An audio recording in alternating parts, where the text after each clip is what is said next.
Le bruit du monde. Écoute, le monde ne se tait plus. Tout parle, tout réagit, tout commente. Les voix se superposent, les avis se heurtent. Et le silence, ce simple espace entre deux respirations, est devenu une anomalie. Tu ouvres ton téléphone, et déjà les mots t'assaillent. Les opinions, les débats, les cris numériques. Chacun veut être entendu, chacun veut prouver qu'il existe. Mais plus le monde parle, moins il écoute. Et dans ce vacarme, la pensée s'étouffe. Les stoïciens auraient souri devant ce spectacle. Eux qui savaient que le calme n'est pas une absence, mais une présence plus profonde. Marc Aurèle s'écrivait « Le tumulte extérieur n'a de pouvoir que sur ceux qui ont perdu leur silence intérieur. » Il ne parlait pas seulement du bruit des foules, mais du vacarme de nos esprits, de cette agitation permanente qui nous pousse à tout commenter, à tout expliquer, à tout justifier. Aujourd'hui, on confond la parole avec l'existence. Si tu ne dis rien, on pense que tu n'as rien à dire. Si tu refuses de réagir, on t'accuse d'indifférence. Mais le silence n'est pas l'absence de voix, c'est la maîtrise du moment où tu la fais entendre. Le monde parle pour ne pas ressentir, il s'agite pour ne pas penser. Et toi, perdu au milieu de ce flot, tu oublies la puissance du silence, celui qui ne cherche pas à convaincre, mais à comprendre, celui qui ne fuit pas le bruit, mais le transcende. Les stoïciens voyaient dans le silence une forme d'ascèse, un entraînement du cœur. Ne pas réagir, c'était se purifier du besoin d'avoir raison. Se taire, c'était apprendre à écouter, non pas les autres, mais soi-même. Sénèque disait « La parole est un miroir de l'âme, mais le silence en est la mesure. » Ce qu'il voulait dire, c'est que le silence te révèle là où les mots te masquent. Il montre ta patience, ta profondeur, ton contrôle. Il fait de toi non pas un spectateur, mais un observateur du monde. Dans le bruit, chacun cherche à dominer. Dans le silence, le sage observe, comprend, attend. Et quand il parle, chaque mot tombe comme une pierre dans un lac calme, avec un poids, une clarté, une onde qui s'étend loin. Le bruit du monde te pousse à réagir, mais le silence, lui, te pousse à réfléchir. Et dans cette différence se trouve toute la maîtrise stoïcienne. Car la paix ne naît pas de la parole, elle naît du moment où tu comprends que tu n'as pas besoin de la prononcer. Le silence, mal compris. Le silence a toujours été mal interprété. Dans un monde où tout le monde parle, se taire semble suspect. On croit que celui qui ne répond pas est faible, qu'il ne sait pas quoi dire, ou qu'il fuit le conflit. Mais souvent, c'est l'inverse. Le silence n'est pas un signe de peur, c'est un signe de maîtrise. Ceux qui vivent dans le bruit croient que parler, c'est exister. Ils ont besoin de remplir chaque espace, comme s'ils craignaient ce qu'ils pourraient entendre dans le vide. Alors ils parlent sans arrêt, pour se rassurer, pour se défendre, pour exister dans les yeux des autres. Mais le silence, lui, n'a besoin de rien prouver. Il existe par lui-même. Les stoïciens le savaient. Marc Aurèle écrivait « La force du calme surpasse celle des mots ». Pour eux se taire n'était pas un manque de courage, mais un acte de puissance, un moyen de garder le contrôle quand tout s'agite autour de toi. Un espace où la raison peut respirer, pendant que les autres se perdent dans leurs émotions. Sénèque disait aussi « Le silence est parfois la plus haute réponse. » D'assez haut. Assez, il avait raison. Parler trop tôt, c'est réagir. Se taire, c'est choisir le bon moment. Le silence n'est pas une absence d'action. C'est une action lente, réfléchie, celle du sage qui refuse de gaspiller son énergie. Mais le monde ne comprend pas cela. Quand tu choisis le silence, certains y verront de la froideur. D'autres pensant que tu caches quelque chose, parce qu'ils ne peuvent pas imaginer qu'on puisse se sentir fort sans avoir besoin de parler. Leur sécurité vient du bruit, la tienne, du calme. Le silence n'est pas toujours paisible. Parfois, il pèse. Ils confrontent les autres à eux-mêmes. Quand tu ne réponds pas, ils doivent affronter leur propre agitation. Ton calme leur renvoie leur désordre, et c'est pour cela qu'ils te provoquent. Ils veulent te faire parler, non pas pour te comprendre, mais pour ne plus se sentir seul dans leur confusion. Mais le silence choisi, celui qui vient de la conscience, est différent du silence forcé. Le premier est un bouclier, le second, une prison. Se taire par peur, c'est se soumettre. Se taire par sagesse, c'est se libérer. Le silence maîtrisé ne fuit rien. Il observe, il laisse les choses se dévoiler d'elles-mêmes. Il n'interrompt pas le monde, il le contemple. Et dans cette contemplation, il gagne du pouvoir. Apprendre à se taire, c'est apprendre à voir ce que les autres ne voient pas. C'est percevoir les nuances, les intentions, les vérités cachées dans les gestes et les regards. Celui qui parle trop s'aveugle par ses propres mots. Celui qui écoute voit clair. Le silence finalement n'est pas un vide à combler. C'est un espace à habiter. Et quand tu l'habites avec lucidité, il devient ton arme la plus fine, celle qui ne frappe jamais, mais qui renverse tout. Les 7 forces cachées du silence. 1. Il t'apprend à maîtriser tes émotions. Le silence est une école invisible, exigeante, où chaque instant devient un exercice de maîtrise. Quand tu choisis de te taire, tu affrontes la plus grande force qui soit, toi-même. Dans les moments de colère ou de tension, le réflexe naturel, c'est de répondre, de te défendre, d'argumenter, de te justifier. Tu veux avoir raison, tu veux prouver, tu veux réparer. Mais c'est souvent à ce moment précis que les mots deviennent des armes contre toi. Le silence, lui, te force à respirer, à sentir la vague de l'émotion sans la laisser te submerger. Tu n'as plus de mots pour te protéger. Alors tu apprends à te protéger autrement, par la patience, par l'observation, par la retenue. Marc Aurèle écrivait « Le meilleur moyen de vaincre la colère, c'est de la regarder passer sans y entrer. » C'est exactement ce que fait le silence. Il t'invite à observer ton propre tumulte comme un spectateur regarde une tempête à travers une fenêtre. Tu ressens, mais tu ne réagis pas. Et dans ce simple espace entre le ressenti et la réaction, tu retrouves ta liberté. Les stoïciens considéraient la maîtrise de soi comme la forme la plus haute de la sagesse. Celui qui sait se taire dans la colère n'étouffe pas son émotion, il la transcende.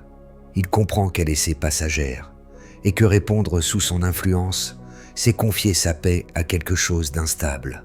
Le silence ne te rend pas insensible. Au contraire, il t'oblige à ressentir plus finement, à écouter ce que la colère cache vraiment. Souvent, une blessure, une peur, une attente déçue. Quand tu ne parles pas, tu donnes le temps à ton esprit d'aller plus loin que la surface. Et ce que tu découvres là, c'est toi. Dans le bruit, tout s'embrouille. Dans le silence, tout devient clair. Tu comprends que tu n'as pas besoin de crier pour être entendu, ni de réagir pour exister. Tu découvres que la véritable force, ce n'est pas d'écraser l'émotion, mais de la contenir sans qu'elle déborde. Sénèque disait « Ce n'est pas la colère qu'il faut supprimer, mais son emprise sur toi. » Et le silence est cette barrière invisible qui t'empêche de céder à la première impulsion. Il te rend lent, là où tout te pousse à aller vite. Et cette lenteur devient sagesse. Chaque fois que tu choisis le silence au lieu de la réaction, tu gagnes une bataille invisible. Une bataille contre ton ego, contre ton impatience, contre cette voix intérieure qui veut tout contrôler. C'est ainsi que le silence t'enseigne la maîtrise. Non pas en te coupant du monde, mais en te ramenant à toi. Tu apprends à attendre que la tempête passe. Et quand tu parles enfin, tes mots viennent d'un lieu calme. Et c'est pour cela qu'ils portent.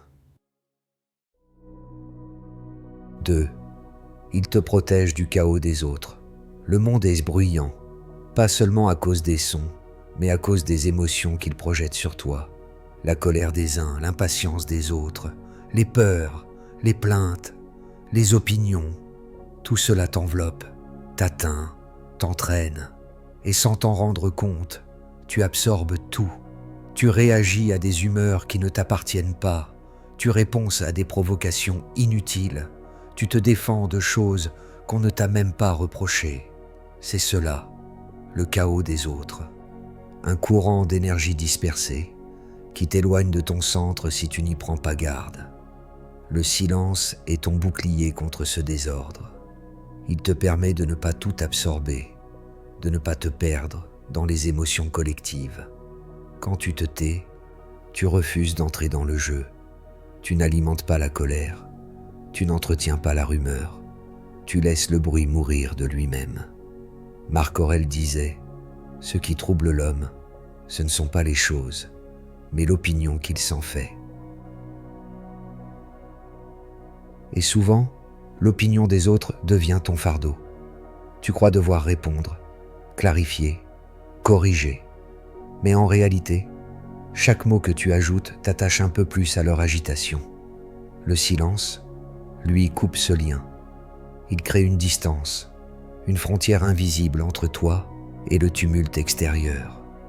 Il dit « Ceci n'est pas à moi ». Et cette phrase, même muette, change tout.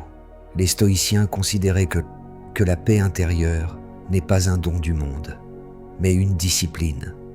Tu ne peux pas empêcher les autres d'être confus, mais tu peux refuser de les imiter. Le silence, c'est ce refus. Un refus calme, ferme, sans colère. Sénèque écrivait « Celui qui apprend à ignorer les cris du monde devient maître de lui-même. » Ce n'est pas du mépris, c'est de la lucidité.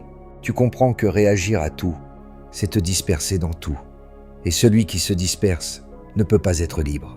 Le silence te permet de filtrer. Il te rend attentif à ce qui vaut la peine d'être entendu et indifférent à ce qui n'est qu'agitation. Tu n'as pas besoin d'être présent partout, ni de répondre à tout. Tu choisis ton champ de paix et tu le protèges avec ton calme. Quand tu ne réponds pas, tu gardes ton énergie pour ce qui compte vraiment. Et tu découvres que la plupart des conflits s'éteignent tout seuls quand ils ne trouvent personne pour les nourrir. Ne pas réagir, ce n'est pas fuir, c'est rester maître de ton attention. C'est dire « je choisis où je mets mon esprit ». Et ce choix, c'est la vraie liberté stoïcienne. Le silence n'efface pas le chaos du monde, il t'empêche simplement d'en faire partie. Et dans ce calme choisi, tu retrouves ce que les autres ont perdu, la capacité de ne pas être entraîné. 3. Il t'oblige à écouter avant de parler. Dans le monde d'aujourd'hui, on parle avant de comprendre.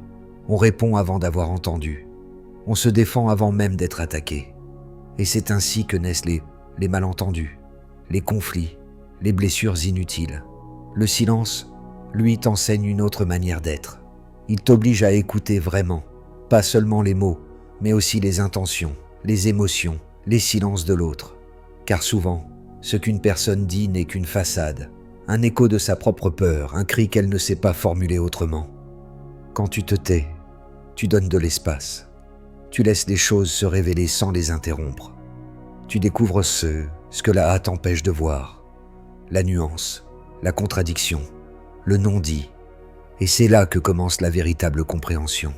Sénèque disait « Parler est un besoin, écouter est un art ». Le silence, c'est l'atelier de cet art. Il te transforme en observateur attentif. Tu apprends à distinguer les émotions des faits, à entendre la souffrance derrière la colère, la confusion derrière la critique.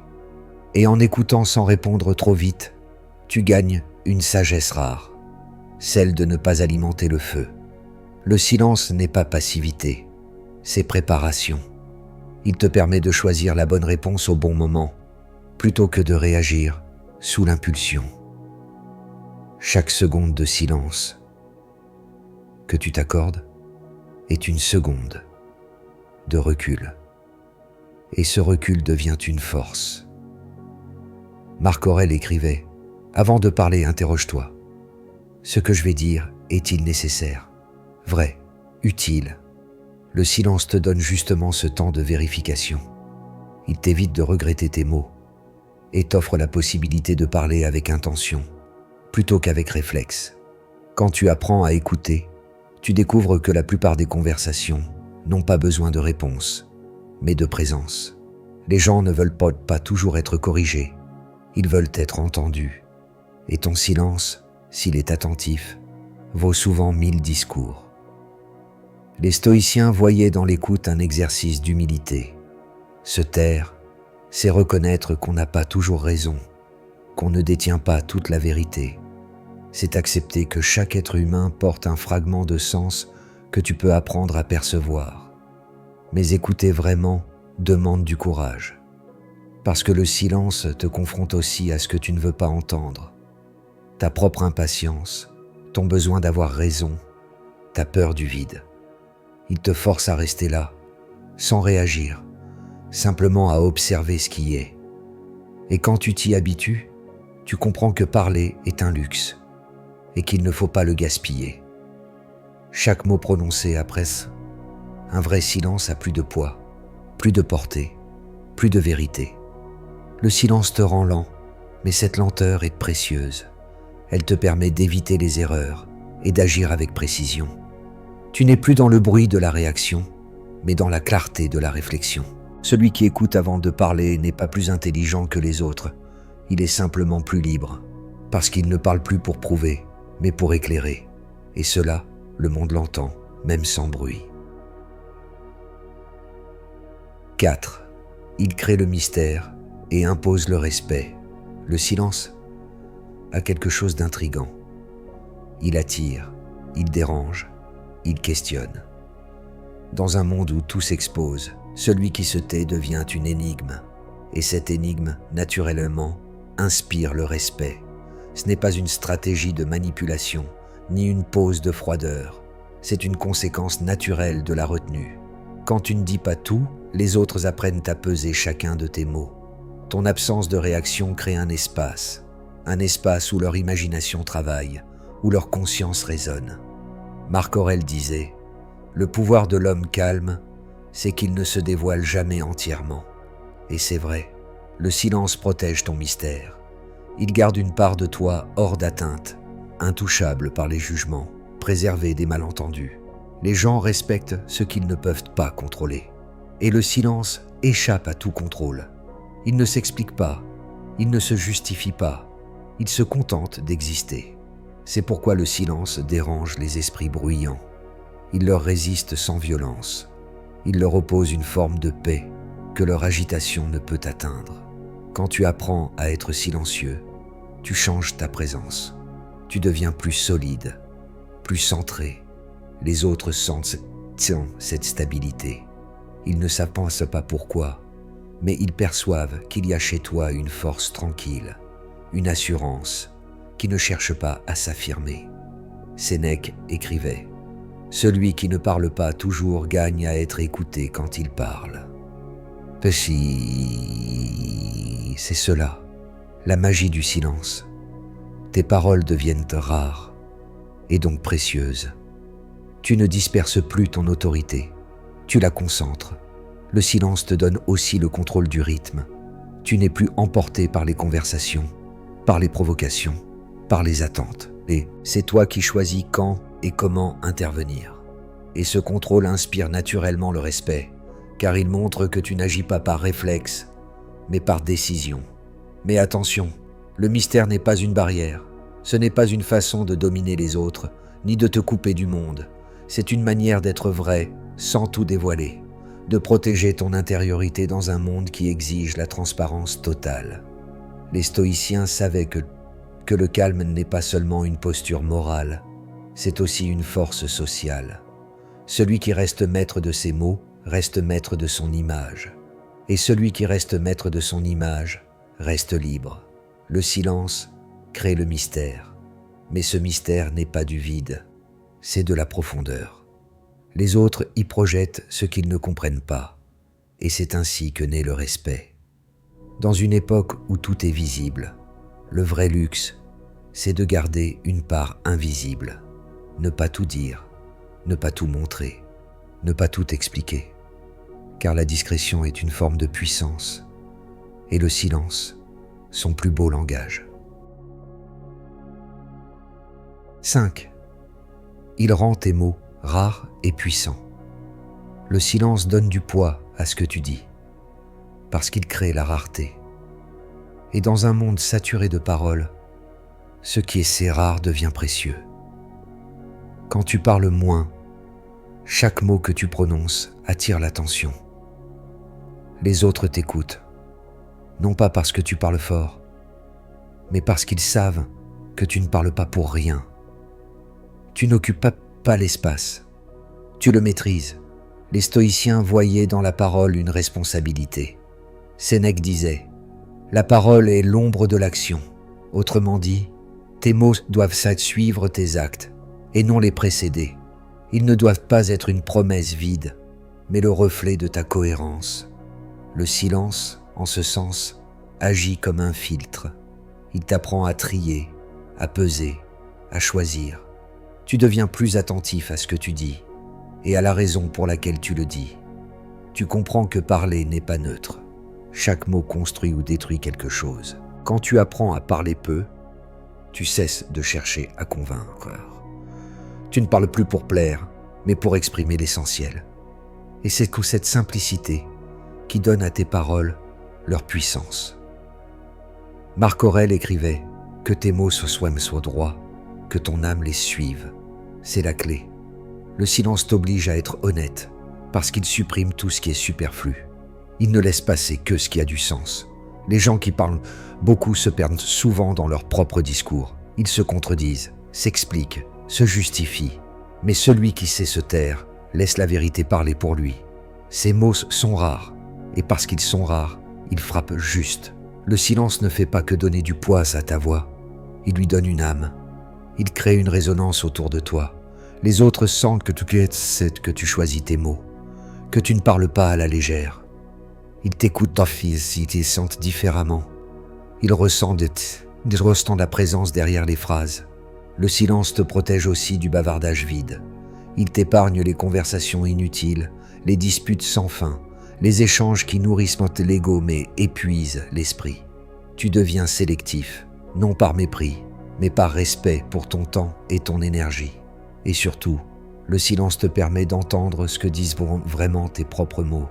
Quand tu parles peu, tu t'écoutes plus. Tu sens le poids de ce que tu dis. Tu ressens la portée de chaque phrase. Tu découvres que parler est un acte sacré, pas une habitude. Sénèque écrivait encore « Celui qui parle avec mesure, parle avec force ». Le silence donne à ta parole cette mesure. Il te rappelle que la puissance ne réside pas dans la quantité, mais dans la clarté. Dans un monde où tout le monde veut être entendu, le vrai pouvoir, c'est d'être écouté. Et pour être écouté, il faut d'abord apprendre à se taire. 6. Il t'aide à voir la vérité derrière les apparences. Le silence est un révélateur. Quand tu te tais, le monde devient plus lisible. Les masques tombent, les intentions se dévoilent, et ce qui était flou se met à briller d'une clarté nouvelle. Tant que tu parles, tu projettes, tu remplis le vide avec tes opinions, tes peurs, tes attentes. Mais quand tu t'arrêtes, tu commences enfin à voir ce qui est réellement là. Le silence te sort de la confusion, il te rend témoin au lieu d'acteur. Marc Aurèle écrivait « La vérité se montre à celui qui ne parle pas, mais qui regarde. » Oh, le silence, c'est cette forme de regard. Un regard intérieur d'abord, car pour percevoir clairement le monde, il faut d'abord apaiser le tumulte en soi. Quand ton esprit se calme, tu vois ce que les autres ne voient pas. Les petites contradictions dans les discours, les émotions cachées derrière les gestes, la sincérité ou le mensonge dans les regards. Tu ne juges plus à travers les mots, mais à travers le silence entre les mots. Les stoïciens pratiquaient ce qu'ils appelaient la suspension du jugement. Ils observaient, sans conclure trop vite. Ils savaient que la première impression est souvent fausse, que la vérité demande du temps et du silence. Se précipiter à parler, c'est interrompre la compréhension. Le silence te donne ce temps. Il t'oblige à attendre, à laisser les choses mûrir avant de décider ce que tu en penses. Et cette attente, dans un monde impatient, est un acte de sagesse. Sénèque disait « La hâte trouble le jugement, le calme le clarifie. »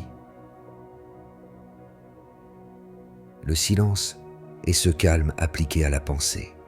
Il t'empêche de confondre apparence et vérité, émotion et réalité. Tu commences par remarquer que ceux qui parlent le plus sont souvent ceux qui se trompent le plus. Ils parlent pour combler leur peur du doute, pour se convaincre eux-mêmes. Mais celui qui sait se taire n'a pas besoin de convaincre. Il observe et comprend. Le silence, c'est aussi le terrain de la lucidité. Quand tu ne réponds pas immédiatement, tu peux voir les motivations cachées derrière les mots. Tu reconnais les manipulations, les promesses creuses, les faux sourires. Tu apprends à discerner le vrai du jeu social. Et cette clarté change tout. Elle te rend moins naïf, moins réactif, plus stable. Tu ne prends plus tout personnellement, parce que tu sais que la plupart des gens ne parlent pas pour dire la vérité, mais pour exprimer leur propre désordre. Le silence te place au-dessus de ce désordre, non pas dans le mépris, mais dans la compréhension. Tu vois les failles, mais tu n'en fais plus partie. Tu regardes sans juger et tu comprends sans te mêler. C'est cela, la vraie sagesse. Ne pas tout commenter, ne pas tout croire, mais tout observer. Et c'est le silence qui te donne cette vision. Car la vérité, elle, ne crie jamais. Elle attend, tranquille, que le bruit s'épuise autour d'elle. 7. Il devient ton arme contre la manipulation. Le silence n'est pas seulement une paix intérieure, c'est aussi une protection. Une arme invisible contre ceux qui cherchent à te déstabiliser, à te provoquer, à te tirer dans leur chaos. Les gens manipulateurs se nourrissent du bruit. Ils cherchent une réaction, un mot, une faille. Ils veulent que tu expliques, que tu te défendes, que tu justifies tes émotions. Parce qu'au moment où tu le fais, ils gagnent. Tu es déjà entré dans leur jeu. Le silence, lui, leur enlève tout pouvoir. Il coupe le fil de la manipulation. Il brise la dynamique du contrôle. Celui qui se tait ne peut pas être utilisé. Il ne donne pas de prise. Il devient opaque. Et cette opacité, dans un monde d'excès de mots, devient une forteresse.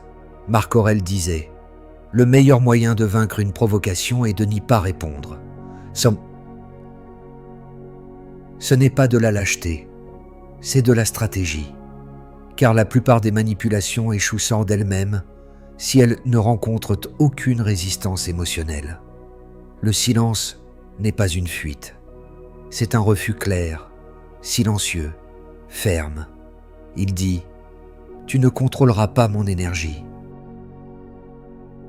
Et ce message, même sans un mot, est plus puissant qu'une longue explication. Les stoïciens savaient que la colère est un piège. Quand tu réagis, tu perces ta lucidité. Tu offres ton esprit à celui qui veut te le prendre. Mais le silence garde cette lucidité intacte. Il te laisse voir les intentions cachées, les manipulations déguisées en bienveillance, les mots qui veulent t'emprisonner sous prétexte de vérité. Sénèque écrivait « Celui qui garde le silence quand on le provoque ne cède pas, il règne. Parce qu'à ce moment-là, tu restes maître du tempo. Tu ne réponds pas sur le champ, tu laisses le bruit mourir de lui-même. Et le manipulateur, privé de réaction, se révèle seul, impuissant face à ton calme. Le silence est ton mur invisible. Il empêche les mots des autres d'entrer trop profondément. Il t'offre un espace pour réfléchir, pour choisir si une réponse est nécessaire ou si l'indifférence suffit. Et souvent, c'est cette indifférence qui désarme le plus. Celui qui voulait te troubler se retrouve face à un vide qu'il ne peut pas combler parce que tu n'y participes plus. Le silence te rend insaisissable. Il te retire du théâtre de la manipulation. Tu n'es plus un personnage dans leur pièce, tu es devenu spectateur, tranquille, lucide, hors d'atteinte.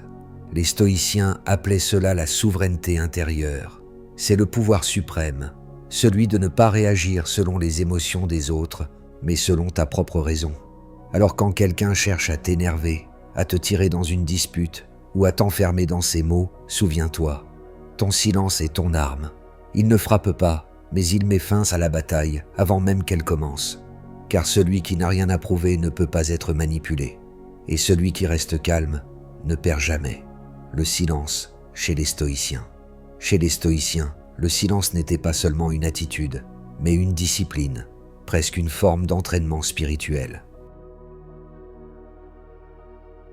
Il voyait dans la retenue de la parole le reflet d'un esprit en paix avec lui-même, car celui qui parle trop cherche à convaincre, alors que celui qui est en accord avec sa raison n'a rien à prouver. Marc Aurèle, empereur et philosophe, vivait entouré de voix, les conseillers, les soldats, le peuple, les intrigues. Pourtant, dans ses pensées pour moi-même, il répétait sans cesse la même idée. Garde ton calme au milieu du bruit.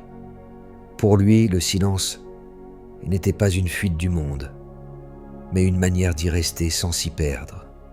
Il écrivait dans le chaos, mais pensait dans le silence. Sénèque, lui, allait plus loin. Il disait que la parole est une responsabilité morale, que chaque mot prononcé doit être nécessaire et que tout ce qui dépasse la vérité est déjà mensonge. Le bavardage, écrivait-il, est la poussière de l'esprit. Il empêche la clarté de se déposer. Pour lui, se taire n'était pas se couper du monde, mais purifier sa pensée avant de la livrer. Épictète, l'ancien esclave devenu maître de sagesse, enseignait la même chose à ses disciples. Avant de parler, apprends à écouter. Avant de juger, apprends à comprendre. Il disait que la bouche doit obéir à la raison, et non à l'émotion. Et que la véritable liberté, c'est celle de ne pas être poussé à parler quand on ne le veut pas. Chez eux, le silence n'était donc pas un vide, mais un espace habité, un lieu intérieur où la pensée se prépare avant de sortir. Ils croyaient que la maîtrise du silence était le signe d'une âme disciplinée. Celui qui se tait, quand il le faut, montre qu'il ne dépend plus du regard des autres, qu'il n'a plus besoin d'exister à travers leurs réactions. Les stoïciens ne rejetèrent pas la parole. Ils la respectaient. Ils la considéraient comme un outil précieux, à n'utiliser qu'avec justesse. Quand ils parlaient, c'était pour transmettre, jamais pour dominer. Leur calme imposait le respect, parce qu'il révélait une force invisible, celle de la maîtrise de soi. Dans leurs écoles, le silence faisait partie de l'apprentissage. On méditait sans mots, on observait sans commenter. Ce n'était pas une passivité, mais une attention totale, une façon d'écouter la vie, plutôt que de la recouvrir de bruit. Ainsi, pour les stoïciens, le silence n'était pas un choix esthétique, ni une stratégie sociale. C'était une vertu, une manière d'être en harmonie avec la nature, en parlant seulement quand c'était nécessaire. Et peut-être que leur plus grande leçon, c'est celle-ci. Le silence est la voix de la sagesse, et celui qui sait l'entendre n'a plus besoin de se défendre. Apprendre à maîtriser le silence, apprendre à se taire n'est pas naturel. Dans un monde où tout pousse à réagir, le silence semble presque contre-instinctif. Mais c'est justement pour cela qu'il a tant de valeur. C'est une discipline, une forme de maîtrise qu'on développe comme un muscle, avec du temps, de la conscience et beaucoup de patience. Les stoïciens pratiquaient cette maîtrise chaque jour. Ils s'exerçaient à ne pas répondre immédiatement, à observer leurs pensées avant qu'elles deviennent des mots. Sénèque conseillait : quand tu sens la colère monter, garde le silence jusqu'à ce qu'elle passe. Parce que le silence, dans ces moments-là, n'est pas faiblesse, c'est protection. C'est refuser de laisser ton esprit être emporté par le tumulte. Mais le silence ne se limite pas à ne pas parler. C'est aussi apprendre à apaiser le bruit intérieur, les pensées qui se bousculent, les inquiétudes, les dialogues invisibles que tu as sans cesse avec toi-même. Il ne suffit pas d'éteindre le son du monde si ton propre esprit reste bruyant. Le vrai silence commence en toi. Tu peux l'entraîner, comme les stoïciens le faisaient, par des gestes simples, observer sans commenter, écouter sans réagir, laisser passer une émotion sans chercher à la corriger. Ce sont de petits exercices, mais ils renforcent ta présence. Chaque fois que tu choisis le silence conscient, tu reprends un peu de pouvoir sur ton mental. Marc Aurèle écrivait « Sois semblable au rocher contre lequel les vagues se brisent. Il demeure immobile. » Ce rocher, c'est ton silence intérieur. Il ne nie pas la tempête. Il l'accueille sans se laisser emporter. Et quand tu apprends à rester calme dans le vacarme, tu découvres une liberté que rien d'extérieur ne peut t'enlever. Apprendre le silence, c'est aussi apprendre à ne plus remplir le vide, à accepter les pauses dans une conversation, le calme dans une relation, l'attente dans une réponse. Parce que ce vide n'est pas un manque, c'est un espace où la vérité peut respirer. Tu remarqueras que les personnes vraiment sages parlent peu, mais avec justesse. Elles laissent des silences entre leurs phrases, comme si leurs mots avaient des besoins d'air pour exister. Et c'est pour cela qu'on les écoute. Leur calme rend leurs paroles crédibles. Mais ce calme se cultive. Il se construit à force de choisir de ne pas tout dire, de ne pas toujours réagir, de laisser certaines choses glisser, et de comprendre qu'expliquer moins, ce n'est pas perdre du pouvoir, c'est en gagner. Les stoïciens disaient que la maîtrise du silence était la plus haute forme de courage, parce que se taire quand tout te pousse à parler, c'est un acte de force, pas de peur. C'est la preuve que tu n'as plus besoin de l'approbation du monde pour te sentir en paix. Alors, pour apprendre à maîtriser le silence, commence simplement. Parle quand c'est nécessaire, écoute plus souvent et ne remplis pas chaque vide. Tu verras que dans cet espace, quelque chose d'immense se révèle, ta propre clarté. La vraie voix du silence. Le silence ne veut pas dire absence de voix. Il parle, mais autrement. Il ne passe pas par les mots, il passe par la présence, par l'intention, par ce qui se dégage de toi quand tu n'essaies plus de te faire entendre. Le vrai silence n'est pas celui d'un esprit vide, mais celui d'un esprit apaisé. Tu n'as plus besoin de prouver, plus besoin de réagir, plus besoin de convaincre. Tu es simplement là, pleinement. Marc Aurèle disait « Celui qui vit en accord avec lui-même, vit en accord avec le monde. » C'est cela, la voie du silence, une harmonie tranquille avec ce qui est. Tu ne luttes plus contre le bruit, tu n'essaies plus de le faire taire. Tu le laisses passer, comme le vent glisse sur une montagne. Dans ce calme, tout devient plus net. Tu entends ce que ton cœur te dit, tu sens ce que les mots ne peuvent pas exprimer. Le silence devient ton guide. Il te montre le chemin entre la réaction et la sagesse. Et alors tu comprends, ce n'est pas le monde qu'il faut faire taire, c'est ton besoin de lui répondre. Tu découvres que la paix ne s'obtient pas, elle se retrouve au centre de ce silence que tu portais déjà en toi. Car la vraie voix du silence, c'est celle de ton âme quand elle cesse de crier. Et dans cette voix muette, tu reconnais enfin ta propre vérité. La paix n'a pas besoin de mots.